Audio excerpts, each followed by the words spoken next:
Hello friends, आपल्या सर्वांची आवडती मालिका वचन दिले तू मला या मालिकेच्या आजच्या मंगळवार 6 जानेवारीच्या एपिसोडमध्ये पुन्हा एकदा बुलेट ट्रेन सुसाट वेगाने धावतीये. म्हणजेच एकानंतर एक जबरदस्त ट्विस्ट आली आहे. या मालिकेची गोष्ट एकानंतर एक सरप्राइजेस देते. मग नेमकं घडलंय तरी काय? तर फ्रेंड्स, आजच्या एपिसोडमध्ये शैलजाचा नवरा प्रभाकर हा घरी परत आलाय आणि शौर्यने चक्क सुवर्णाला सांगितलंय की पद्मा ही क्लिनिकमधून पळून गेलीये आणि ती कुठे गेली मला काहीच माहिती नाहीये. ही गोष्ट आईसाहेबांना कळाली आणि त्यांना जबर धक्काच बसला की पद्मा पळून गेलीये. तर इकडे भजन हा पोलीस स्टेशनमध्ये पोहोचला आणि त्याने हर्षवर्धन सारखाच पोलिसांना दंडा दाखवण्याचा प्रयत्न केला, घाबरवण्याचा प्रयत्न केला. पण इन्स्पेक्टर गोळगुट्टेने त्याची चांगलीच ठासली आणि त्याला ताकास तूर लागू दिला नाही. म्हणजे एकूणच ही मालिका दिवसेंदिवस खूपच इंटरेस्टिंग होत चालली आहे. मग हे सगळं घडलं तरी कसं हे जाणून घेण्यासाठी हा व्हिडिओ शेवटपर्यंत नक्की पहा. ऊर्जा ही शौर्यला एकानंतर एक प्रश्न विचारते की तू पद्माला कसं ओळखतोस, पद्माचं नाव तुला कसं माहितीये? आजपर्यंत मी तुला पद्माचं नाव कधीच सांगितलं नव्हतं. तू खरं खरं सांग, तू माझ्यापासून काहीतरी लपवतोय. त्यामुळे शौर्य चांगलाच घाबरतो. पद्माला आणि ऊर्जाला काय उत्तर द्यावं हेच त्याला कळत नाही. तो ऊर्जाला म्हणतो, तूच मला तिचं नाव सांगितलं होतं आणि जर मी या केसचा साक्षीदार आहे तर मला काही गोष्टी माहिती असायला हव्यात ना. तू माझ्यापासून सगळं लपवतीये आणि मला काही माहीत पडलं तर ते मला माहीत कसं हे तू मला प्रश्न विचारतीये, हे तर चुकीचं आहे ना. ऊर्जा म्हणते, शौर्य खरं खरं सांग, तू तिला कधी भेटलास? बाजारात तुमची भेट कशी झाली? शौर्य सांगतो, ती खूप घाबरलेली होती. तिने मला मोबाईल मागितला आणि मी तिला मोबाईल दिला. तर ऊर्जा विचारते, ती घाबरलीये हे तुला कसं कळलं? तू तिला मदत कशी केली? त्याच वेळेस पद्मा तेथे येते आणि पद्माला समजतं की शौर्यकडे प्रश्नांची उत्तरं नाहीये आणि आपणच त्याला वाचवायला हवं. पद्मा ऊर्जाला आवाज देते आणि म्हणते, ऊर्जाताई, उगाचच तू शौर्य दादांवर कोणताही आरोप ठेवू नकोस, त्यांच्यावर संशय घेऊ नको. त्यांनी आपल्याला किती मदत केली आहे आणि मी जाणून बुजून त्यांच्याकडेच फोन मागितला कारण मी त्यांना ओळखत होते. ऊर्जाला मोठा धक्काच बसतो. ती विचारते, तू शौर्यला कसे ओळखत होते? तर पद्मा तिला सांगते, आमच्या चाळीतील एका मुलाने त्या दिवशी मिरवणुकीतला व्हिडिओ मला दाखवला ज्यात तू आणि शौर्यदादा त्या गुंडांबरोबर मारामारी करत होते. तेव्हा मी त्यांना ओळखलं होतं आणि मग मी त्यांना मदत मागितली. आणि ऊर्जाताई, खरंच ते आपल्यासाठी खूप महत्त्वाचे आहेत. त्या दिवशी मिरवणुकीमध्ये त्यांनी आपली मदत केली. आता कोर्टात ते माझ्या बाजूने साक्ष देणार आहे, म्हणून उगाचच तू त्यांच्यावर संशय घेऊ नकोस, त्यांच्यावर पूर्ण विश्वास ठेव. तेव्हा ऊर्जाला समजतं की खरंच मी उगाचच शौर्यावर संशय घेतीये. शौर्यला सुद्धा बरं वाटतं. ऊर्जा म्हणते, हो शौर्य, आय एम सॉरी, उगाच मी तुझ्यावर संशय घेतला. मी असं नव्हतं करायला पाहिजे. पण खरंच तू या व्हिडिओमुळे चांगलाच फेमस झालाय. शौर्य हसतो. पद्मा म्हणते, हो ताई. तेवढ्यात पूर्वा तिला आवाज देते. पद्मा आतमध्ये निघून जाते. तर इतक्यात राणे काकू तेथे येते. राणे काकूला पाहून शौर्य डोक्याला हातच मारून घेतो. राणे काकूने त्याच्यासाठी चहा आणि खारी आणलेली असते.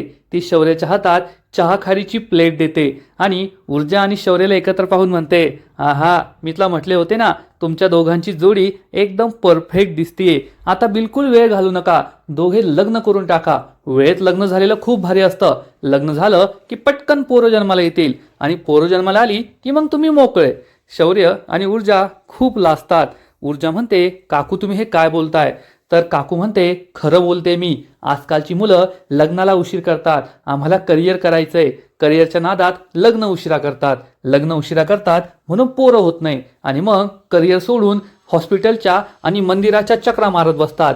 त्यापेक्षा वेळेत लग्न केलं, वेळेत मुलं झाली ना, मग काही टेन्शनच राहत नाही. आणि तुमच्या पहिल्या मुलाचं नाव सुद्धा मी ठरवलंय, सांगू का? तर ऊर्जा म्हणते, नका सांगू काकू, तुम्ही तुमच्या घरी जा. आम्ही दोघे तुमच्या घरी येतो. येथे बाहेर चर्चा करण्यापेक्षा घरात चर्चा केलेली बरी. काकू म्हणते, एकदम बरोबर बोलतीये. ती शौर्याच्या हातून चहा खारीची प्लेट घेते आणि निघून जाते. ऊर्जा आणि शौर्य एकमेकांकडे पाहतात आणि खूप लाजतात. ऊर्जा म्हणते, आहे मी आतमध्ये. ती आतमध्ये निघून जाते. शौर्य स्माईल करतो. त्याच वेळेस त्याला सुवर्णा कॉल करते आणि विचारते, शौर्य, पोहोचला का तू पद्माला घेऊन हॉस्पिटलमध्ये? तब्येत तिची बरी आहे ना? तिची ट्रीटमेंट झाली की तिला लगेच घरी घेऊन ये. मी माझ्या जबाबदारीवर तिला बाहेर पाठवलंय. तुझ्या बाबांना समजलं तर ते खूप ओरडतील. शौर्य म्हणतो, आई, पद्मा क्लिनिकमधून पळून गेलीये. हे ऐकून सुवर्णाच्या पायाखालची जमीनच सरकते. ती खूप घाबरते आणि विचारते, अशी कशी पळून गेली? तू तेथेच होता ना, तिला कसं जाऊ दिलंस तू? तर शौर्य म्हणतो, आई पॅनिक नको होऊ, मी तिला शोधतो, घरी घेऊन येतो, मी तुला कळवतो. आणि तो फोन कट करतो. सुवर्णा चांगलीच घाबरते.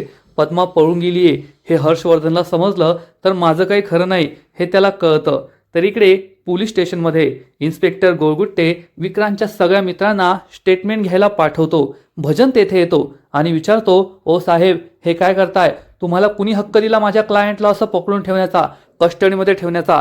त्यांना आत्ताच्या आत्ता सोडा, मला त्यांच्याशी बोलायचंय. तर इन्स्पेक्टर गोळगुट्टे म्हणतो, बघ बघ किती जोरात बोलताय हो, थोडं हळू बोला. त्यांच्याशी तुम्हाला भेटायचंय ना, भेट घालून देतो, पण आधी मस्त समोसा आणि चहा खा. भजन चिडून म्हणतो, मला काही खायचं नाहीये, तुम्ही मला हे सांगा, तुम्ही त्यांना का पकडून ठेवलंय? तुम्ही त्यांचं स्टेटमेंट घेताय का? तुमच्याकडे काय पुरावा आहे? तुम्ही असं नाही करू शकत. तर इन्स्पेक्टर गोळगुट्टे म्हणतो, का नाही करू शकत? FIR झालीये आणि FIR झाल्यानंतर मला ही लिगल प्रोसेस करावी लागते, तसा माझा हक्क आहे. आणि मेडिकल सुद्धा झालीये. भजनला जबर धक्काच बसतो. भजन विचारतो, मेडिकल झालीये? दाखवा मेडिकल रिपोर्ट. इन्स्पेक्टर गोळगुट्टे म्हणतो, ते काय बनारसी शालू आहे का? दाखवा म्हणजे दाखवायला, असं दाखवता येत नाही. भजन विचारतो, मग त्या हॉस्पिटलचं नाव सांगा. इन्स्पेक्टर गोळगुट्टे म्हणतो, ते पण नाही सांगता येत, प्रोटोकॉल असतो तो. तर भजन चिडून म्हणतो, मला तुम्ही दाखवू शकता, मी वकील आहे. तेव्हा इन्स्पेक्टर विचारतो, खरंच तुम्ही वकील आहे का? भजन चिडून म्हणतो, दिसत नाहीये का?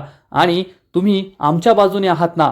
इन्स्पेक्टर गोळगुट्टे उत्तर देतो, तुमच्या बाजूने नाही, मी फक्त कायद्याच्या बाजूने आहे. आणि जर माझी नोकरी टिकली तर मी एखाद्याच्या बाजूने राहील, आणि माझी नोकरी गेली तर मी कोणाच्याच बाजूने राहणार नाही. त्यामुळे मी फक्त कायद्याच्या बाजूने आहे आणि तुम्ही आता जाऊ शकता. भजन खूप चिडतो आणि म्हणतो, मला कळतंय तुमचं हे सगळं काय चाललंय, पण एक लक्षात ठेवा, आता हर्षवर्धन सरांची फ्लाईट 1 तासात लँड होईल आणि मग त्यानंतर ते तुम्हाला फोन करतील आणि तुम्हाला त्यांना उत्तर द्यावं लागेल. तर इन्स्पेक्टर गोळगुट्टे म्हणतो, त्यांना काय उत्तर द्यायचं ते मी पाहून घेईल, तुम्ही त्याची काळजी करू नका. तेवढ्यात ऊर्जा आणि शौर्य तेथे पोहोचतात. शौर्य भजनला पाहतो आणि चांगलाच घाबरतो आणि मागच्या मागेच पळून जातो. ऊर्जा पुढे येते. इन्स्पेक्टर गोळगुट्टे म्हणतो, अरे वा, वेलकम वेलकम, आणि भजनला सांगतो, याच आहेत त्या पीडितेच्या वकील. तेव्हा भजन हा ऊर्जाकडे एकदम असं हीन दर्जाने पाहतो आणि म्हणतो, ही एक ती सर बरोबरच म्हणाले होते, ज्युनियर वकील ही. तर ऊर्जा त्याला उत्तर देते, कोण ज्युनियर आहे आणि कोण ज्युनियर सिनियरला धडा शिकवणारे ते तुम्हाला कळेलच. आणि या ज्युनियर वकिलाने काय केलंय म्हणून तर तुमच्या हर्षवर्धन सरांना आणि तुम्हाला सुद्धा येथे यावं लागलं. तुमचं नाव काय? तर गोळगुट्टे सांगतो, कीर्तन. नाही, कीर्तन नाही, भजन. त्यामुळे भजन चांगलाच चिडतो. तर इकडे शैलजाचा नवरा आणि हर्षवर्धनचा लहान भाऊ प्रभाकर हा आउट ऑफ स्टेशन असतो. तो 4 दिवसानंतर घरी परततो. तेव्हा घरामध्ये सगळे खूप टेन्शनमध्ये असतात. प्रभाकर शैलजाला विचारतो, काय झालंय? मी 4 दिवसानंतर घरी आलो आणि तुम्ही सगळे एवढे शांत, एवढ्या टेन्शनमध्ये का आहात? शैलजा त्याला सांगते, अहो खूप मोठा प्रॉब्लेम झालाय, पद्मा पळून गेलीये. प्रभाकरला काहीच माहीत नसतं. तो म्हणतो, पळून गेलीये तर मग दुसरी मोलकरीण शोधा. शैलजा म्हणते, तसं नाही, मागील 2 दिवसात घरात खूप काही गोष्टी घडल्यात. सगळ्यात आधी वहिनीने त्या पद्माला विक्रांतच्या घरी पुरणपोळ्याचा डब्बा घेऊन पाठवलं आणि मग पद्मा तेथून गायब झाली. 2 दिवसानंतर परत आली. अचानक आज तिला चक्कर आली. शौर्य तिला हॉस्पिटलला घेऊन गेला तर तेथून पळून गेली आणि भाऊजी तिच्याशी बोलायला किचनपर्यंत गेले आणि तिला आणि तिच्या भावाला आपल्या घरी गेस्ट हाऊसमध्ये राहायला सांगितलं. तिचा मोबाईल घेतला, स्विच ऑफ केला आणि वहिनीकडे ठेवायला दिला. हे सगळं ऐकून प्रभाकरला मोठा धक्काच बसतो. त्याचा विश्वासच बसत नाही. प्रभाकर म्हणतो, दादाने हे सगळं केलंय म्हणजे नक्कीच कुठेतरी पाणी मुरतंय, काहीतरी मोठं घडलेलं असावं. इकडे ऊर्जा ही पोलीस स्टेशनमध्ये इन्स्पेक्टरला सांगते, साहेब मी आय विटनेसला घेऊन आलीये. ती मागे वळून पाहते तर शौर्य गायब असतो. हे पाहून भजन हसू लागतो आणि म्हणतो, ओ मॅडम, कुठे तुमचा आय विटनेस? तुमचा आय विटनेस पळून गेलाय. तुमचे कोणतेच पुरावे, कोणती साक्ष कोर्टात टिकणार नाहीये. तुम्हाला कळत नाहीये का? उगाच तुम्ही तुमचा वेळ वाया घालताय. ऊर्जा भजनला उत्तर देते, कोर्टात काय टिकणार आणि काय टिकणार नाही हे ना तुम्ही ठरवणार ना तुमचे हर्षवर्धन सर. हे ठरवायला जज आहेत, न्यायालय आहेत. त्यामुळे तुम्ही मला काही सांगू नका. भजन खूप चिडतो आणि इन्स्पेक्टर आणि ऊर्जाला म्हणतो, तुम्ही आता किती बोलायचं तेवढं बोलून घ्या, पण एका तासामध्ये सरांची फ्लाईट लँड होईल आणि मग त्यानंतर सर काय करतील ते तुम्ही पाहून घ्या. तुम्हाला सरांचा ट्रॅक रेकॉर्ड तर चांगलाच माहीत असेल ना. तर ऊर्जा उत्तर देते, हो माहिती आहे ना, आणि त्यांचा रेकॉर्ड ब्रेक करायलाच मी आली आहे. त्यांना त्यांची पहिली केस हरावी लागणार आहे. सांगा तुमच्या सरांना ट्रायलसाठी तयार राहा. भजन खूप चिडतो आणि तेथून निघून जातो. भजनला जाताना शौर्य पाहतो आणि सुटकेचा निश्वास सोडतो. इकडे घरी प्रभाकर विचार करत असतो की दादा पद्माशी बोललाय म्हणजे हे प्रकरण वेगळंच काहीतरी असू शकतं. तर सुवर्णा खूप चिडते आणि म्हणते येऊ द्या त्या शौर्याला घरी, त्याला चांगलंच फैलावर घेते. तो असताना ती पद्मा कशी काय पळून गेली. तर शैलजा म्हणते पण वहिनी त्याची काय चूक आहे. तो तर म्हणतच होता मी तिला हॉस्पिटलमध्ये नाही घेऊन जाणार, पण तुम्हीच त्याला फोर्स केलं की तिला हॉस्पिटलमध्ये घेऊन जा. शैलजा चिडून म्हणते म्हणजे हे सगळं माझ्यावरच आलं का. माणुसकीच्या नात्याने मी त्या पद्माला हॉस्पिटलमध्ये पाठवलं आणि शेवटी सगळं माझ्या सांगलट आलंय. आता मला बोलणीच खावी लागणार आहे. दिव्या मध्ये बोलते, हो खरंय ती पद्मा कशी पळून गेली. तर सुवर्णा तिच्यावर चिडून म्हणते ए तू गप्प बस, आमच्या घरातील कोणत्याच गोष्टींमध्ये तू बोलायचं नाही. दिव्याला खूप राग येतो. तर प्रभाकर म्हणतो वहिनी तुम्ही असं का करताय. ती आता आपल्या घरची सून आहे आणि आदित्यची बायको आहे, त्यामुळे घरातल्या प्रत्येक प्रकरणावर बोलण्याचा तिला हक्क आहे. सुवर्णा आणि शैलजाला मोठा धक्काच बसतो आणि प्रभाकर या दोघींना समजावून सांगतो जरी तुमच्या दोघींचा तिला विरोध असेल पण आईसाहेबांनी तिचं आणि आदित्यचं लग्न लावून दिलंय. आईसाहेबांच्या मर्जीने हे लग्न झालंय आणि आईसाहेबांच्या निर्णयाला विरोध करण्याची ना तुमची हिंमत आहे ना माझी ना दादांची. त्यामुळे आपल्याला त्यांचा निर्णय स्वीकार करावाच लागेल. हे ऐकून दिव्या चांगलीच खुश होते. प्रभाकर या दोघींना विचारतो पद्मा पळून गेलीये ही गोष्ट तुम्ही आईसाहेबांना सांगितली का.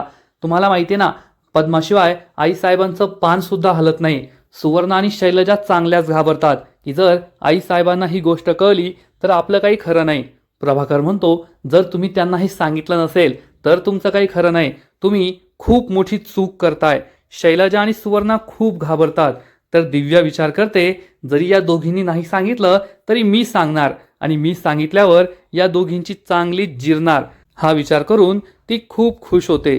दुसरीकडे पोलीस स्टेशनमध्ये इन्स्पेक्टर गोगुत्ते ऊर्जाला विचारतो तुमचा आय विटनेस कुठे. ऊर्जा सांगते साहेब तो माझ्या बरोबर चाला होता, कुठे गेला काय माहीत. गोगुत्ते म्हणतो ओ मॅडम आय विटनेस पकडून ठेवायला लागतात, त्यांना असं सैल सोडून नाही चालत, नाहीतर ते पळून जातात. ऊर्जा म्हणते साहेब तो माझ्या विश्वासातला मुलगा आहे, तो नक्कीच येईल, तुम्ही काळजी करू नका. पण तुमचा प्लॅन नेमका काय त्याबद्दल मला सांगा. तर गोगुत्ते म्हणतो तो माझा सिक्रेट प्लॅन आहे, असंच मी कोणाला नाही सांगू शकत. तर ऊर्जा म्हणते तुम्हाला कळत नाहीये साहेब, आता 1 तासामध्ये तो हर्षवर्धन दिल्लीत लँड करेल, त्यानंतर तो तुम्हाला फोन करेल, येथे कोणाला पाठवेल, तो आमदार तुम्हाला फोन करेल, पॉलिटिकल प्रेशर करेल. आपल्याला या सगळ्या गोष्टींचा विचार करायला हवा. इन्स्पेक्टर म्हणतो अरे वा मॅडम तुमची ही पहिली केस आहे तरी सुद्धा तुम्ही काय माहिती दिली मला, किती हुशार आहात तुम्ही. तुम्ही काळजी करू नका, आपण सगळं काही मॅनेज करूया. आपला प्लॅन हा फुल प्रूफ आहे, वॉटर प्रूफ आहे, बुलेट प्रूफ आहे, काहीच काळजी करायची गरज नाहीये. तर तुमचा विटनेस कुठे तो जास्त महत्वाचा आहे. विटनेस नसेल तर आपली केस स्ट्रॉंग नाही होणार. ऊर्जा म्हणते साहेब तुम्ही काळजी करू नका, त्या मुलावर माझा पूर्ण विश्वास आहे, त्याने मला वचन दिलंय तो नक्कीच साक्ष देईल. आणि तेवढ्यात शौर्य तेथे येतो आणि म्हणतो हो साहेब मीच तो मुलगा आहे जो पद्माच्या बाजूने साक्ष देणार आहे आणि मी ऊर्जाला वचन दिलंय आणि मी माझं वचन नक्कीच निभावणार. इन्स्पेक्टर गोगुत्ते म्हणतो ठीक आहे तुम्ही तुमचं वचन निभावा, पण आधी मला तुमचं नाव सांगा, तुमचं पूर्ण नाव काय. हे ऐकून शौर्य चांगलाच घाबरतो, कारण त्याचं पूर्ण नाव आहे शौर्य हर्षवर्धन जहागीरदार. आणि जर हे ऊर्जाला समजलं तर ऊर्जाचा त्यावर कधीच विश्वास बसणार नाही एवढं मात्र नक्की. त्यामुळे शौर्य घाबरून फक्त शौर्य एवढंच नाव सांगतो. इन्स्पेक्टर म्हणतो अरे काय विटनेस आहे मॅडम तुमचा, याला पूर्ण नाव विचारलं, हा फक्त शौर्य सांगतोय, बापाचं नाव आडनाव काय असतं की नाही ते सांग पहिले. शौर्य तथफप करू लागतो. शौर्य सांगतो सांगतो असं म्हणून टाइमपास करतो. आणि त्याच वेळेस इन्स्पेक्टर राणे तेथे येतो आणि म्हणतो साहेब आम्हाला बातमी कळली आहे, हर्षवर्धन जहागीरदारचं विमान तेथे दिल्लीला लँड झालंय. तेव्हा गोळगुत्ते म्हणतो अरे देवा आता 15 मिनिटात तो माणूस मला कॉल करेल, तो आपल्या सगळ्या स्टाफला सांगतो आपण जो प्लॅन बनवलाय त्या प्लॅननुसारच वागायचं आणि तसंच करायचं. आणि हो मॅडम उद्या तुम्ही मला कोर्टात भेटायचं. तो हर्षवर्धन दिल्लीवरून परत येण्याच्या आधी आपल्याला सगळी लीगल प्रोसेस करून घ्यायची आहे. आता जा तुम्ही. ऊर्जा म्हणते ठीक आहे साहेब, उद्या आपण कोर्टात भेटूया. ऊर्जा पोलीस स्टेशनच्या बाहेर निघते. शौर्य सुद्धा तिच्या मागे मागे येतो आणि या सगळ्यामुळे त्याला ऊर्जासमोर आपलं संपूर्ण नाव सांगण्याची गरज पडत नाही, त्यामुळे त्यालाही आनंद होतो. तर इकडे आई साहेब ही हॉलमध्ये येते आणि विचारते, काय झालं सुवर्णा, तुझा चेहरा एवढा का पडलाय? आज कोणाला बोलायला टोमणे भेटायला कोणी भेटलं नाही वाटतं. तर ती म्हणते, आज माझेच बोलणे खायचे दिवस आहे. ती विचारते, असं नेमकं काय झालंय? पण सुवर्णा काहीच बोलत नाही. प्रभाकर घरी आलाय हे पाहून आईसाहेबांना आनंद होतो. त्या विचारतात, कशी झाली मीटिंग? तर प्रभाकर सांगतो, आईसाहेब मीटिंग तर छान झाली, पण ती केस आपल्या हाती लागणार नाही असं वाटतंय. कारण त्या बँकेने गोरगरिबांचा पैसा मोठमोठ्या उद्योगपतींना वाटलाय आणि हे उद्योगपती देश सोडून पैसे घेऊन पळून गेले आहेत. त्यामुळे बँक काही वाचणार नाही असंच दिसतंय. आईसाहेब म्हणते, बँक तर नाहीच वाचायला पाहिजे, पण तुझा भाऊ आहे ना हर्षवर्धन जहागीरदार, तो खऱ्याचं खोटं, खोट्याचं खरं करेल आणि त्या बिझनेसमॅनला वाचवेल. त्याचा तोच धंदा आहे की श्रीमंतांना मदत करायची आणि ज्या गोरगरिबांवर अन्याय झालाय त्यांच्यावर आणखी अन्याय करायचा. जाऊ दे. आणि ती सुवर्णाला विचारते, पद्मा कोठे? तिच्याबद्दल काही कळलं का? शैलजा आणि सुवर्णा खूप घाबरतात. आईसाहेबांना काय उत्तर द्यायचं हाच प्रश्न त्यांना पडतो. पण तेवढ्यात प्रभाकर आईसाहेबांना सांगतो, पद्मा तर पळून गेलीये. हे ऐकून आईसाहेबांच्या पायाखालची जमीनच सरकते. शैलजा आणि सुवर्णा खूप घाबरतात. प्रभाकरने आईसाहेबांना हे सत्य का सांगितलं हाच प्रश्न त्यांना पडतो. तर दुसरीकडे शौर्य आणि ऊर्जा पोलीस स्टेशन बाहेर येतात. ऊर्जा शौर्यवर खूप चिडते आणि म्हणते, काय शौर्य, तुला साधं तुझं नाव विचारलं तर तुला तुझं पूर्ण नाव सांगता येत नाहीये. तू अडखळतोय, ततफप काय करतोय? तर शौर्य म्हणतो, ऊर्जा, मी मान्य करतो की मी थोडा अडखळतो, परंतु यात माझी काय चूक आहे? आजपर्यंत मी दुसऱ्यांची साक्ष घेतलीये, पण आज मी पहिल्यांदा साक्ष द्यायला उभं होतो ना, म्हणून मी घाबरलो. मला तर असं वाटत होतं की मी कोर्टातच उभं आहे. तर ऊर्जा चिडून म्हणते, कोर्टात उभा आहे असं तुला वाटलं? अरे, उद्या जेव्हा तू कोर्टात उभा राहशील ना, तेव्हा तो हर्षवर्धन जहागीरदार तुझी उलट तपासणी घेणार आहे. त्याच्यासमोर जर तू असं ततफप केलं तर लगेच तो तुला तिथेच गप्प बसवेल आणि तुझी साक्ष काहीच कामाला येणार नाहीये. शौर्य, मला माहितीये तू पहिल्यांदाच साक्ष देतोय, पण तुला हिंमत ठेवावी लागेल. हर्षवर्धन समोर कोर्टात तुला पूर्ण कॉन्फिडन्सने साक्ष द्यावी लागेल, नाहीतर आपल्याला याचा काहीच फायदा होणार नाही. शौर्य म्हणतो, हो ऊर्जा, तू काळजी करू नको. मी तुला वचन दिलंय ना, मी साक्ष देईल तर मी साक्ष देणारच आणि काहीच प्रॉब्लेम होऊ देणार नाही. तर फ्रेंड्स, एकूणच वचन दिले तू मला या मालिकेचा आजचा एपिसोड खरंच खूप भारी होता. शौर्य आणि ऊर्जा हे दोघेही पद्माला न्याय मिळवून देण्यासाठी पूर्ण जिद्दीने लढतायत आणि आता इन्स्पेक्टर गोळगुट्टे सुद्धा त्यांना मदत करतोय. परंतु पैशासाठी हा इन्स्पेक्टर कधी बदलेल हे सुद्धा सांगता येत नाही. परंतु जोपर्यंत ऊर्जा आणि शौर्य एकमेकांच्या बरोबर आहेत तोपर्यंत नक्कीच ते हर्षवर्धनला पाणी पाजतील आणि पद्माला न्याय मिळवून देतील, एवढं मात्र नक्की. आजचा एपिसोड तर भारी होता, पण या मालिकेचा पुढील एपिसोड आणखीन भारी असणार आहे. आणखीन एक मोठा ट्विस्ट या मालिकेत येणार आहे. पुढील एपिसोडमध्ये आपण पाहू की आईसाहेबांना संशय येणार की जर हर्षवर्धन पद्माला घरात कोंडून ठेवतोय, तिचा मोबाईल स्विच ऑफ करायला लावतोय, तिला घरातच ठेवून घ्यायला तयार आहे, याचा अर्थ कोठेतरी पाणी मुरतंय. कारण हर्षवर्धन हा काम असल्याशिवाय, स्वतःचा फायदा असल्याशिवाय कधीच कोणाशी बोलत नाही, कधीच कोणाशी कोणताही संबंध ठेवत नाही. याचा अर्थ हर्षवर्धन आणि पद्माचं काहीतरी चाललंय हे तिला समजणार आणि घरातील सगळ्यांना सुद्धा संशय येणार की नेमकं यांचं चाललंय तरी काय. तर दुसरीकडे इन्स्पेक्टर गोळगुट्टे आपला पुढचा प्लॅन बनवणार. 1 तासाच्या आत सगळ्या पोरांचं स्टेटमेंट घेऊन त्यांना गायब करायचं आणि हर्षवर्धनला ताकास तूर लागू द्यायचा नाही की या सगळ्या पोरांना कोठे लपून ठेवलंय, असा प्लॅन त्याने बनवलेला असेल. तर दुसरीकडे ऊर्जा ही शौर्याला म्हणेल, शौर्य, माझा तुझ्यावर पूर्ण विश्वास आहे की तू नक्कीच ही साक्ष देशील आणि मी पद्माला जो न्याय मिळवून देणार आहे त्यामध्ये तुझी साक्ष सगळ्यात जास्त महत्त्वाची आहे. तेव्हा शौर्य हा सुद्धा पद्माला पूर्ण विश्वास देईल की मी साक्ष देणारच आणि माझा तुला नक्कीच फायदा होईल, तू त्याची काळजी करू नको. म्हणजे एकूणच आता पद्माला न्याय मिळवून देण्यासाठी सगळे आपापल्या परीने पूर्ण प्रयत्न करताय. तर पद्माला न्याय मिळू नये यासाठी हर्षवर्धन जेव्हा प्रयत्न करू लागेल, जेव्हा विक्रांतचा बाप आमदार प्रयत्न करू लागेल तेव्हा मात्र शौर्य आणि ऊर्जासमोर सगळ्यात मोठं संकट उभं राहील एवढं मात्र नक्की. आज पोलिसांसमोर आपलं नाव सांगायला शौर्य घाबरत होता, पण जेव्हा उद्या तो कोर्टात उभा राहील, हर्षवर्धन समोर उभा राहील, तेव्हा त्याला आपलं संपूर्ण नाव सांगावंच लागणार आहे. आणि मग तेव्हा त्याचं काय होईल आणि हर्षवर्धन त्याची कशी उलट तपासणी घेईल हे सगळं पाहणं खूपच इंटरेस्टिंग असणार आहे. एकूणच वचन दिले तू मला ही मालिका दिवसेंदिवस इंटरेस्टिंग होत चालली आहे. सध्या हर्षवर्धन हा आउट ऑफ स्टेशन आहे, दिल्लीला गेलाय, पण जेव्हा तो परत येईल आणि त्याला हे सगळं प्रकरण समजेल की आपल्या पाठीमागे ऊर्जाने कोर्टात केस उभी केली आहे, तेव्हा त्याला जबर धक्का बसेल एवढं मात्र नक्की. तर फ्रेंड्स, तुम्हाला सुद्धा वचन दिले तू मला ही मालिका आवडते ना? नक्कीच कमेंट करून सांगा. आणि या मालिकेचे असेच नवीन नवीन अपडेट्स सर्वात आधी जाणून घेण्यासाठी व्हिडिओला लाईक करा, शेअर करा, चॅनलला सबस्क्राईब करून बेल आयकॉनवर क्लिक करा, म्हणजे या मालिकेचे नवीन नवीन एपिसोड तुम्हाला सर्वात आधी पाहायला मिळतील. खूप खूप खूप धन्यवाद.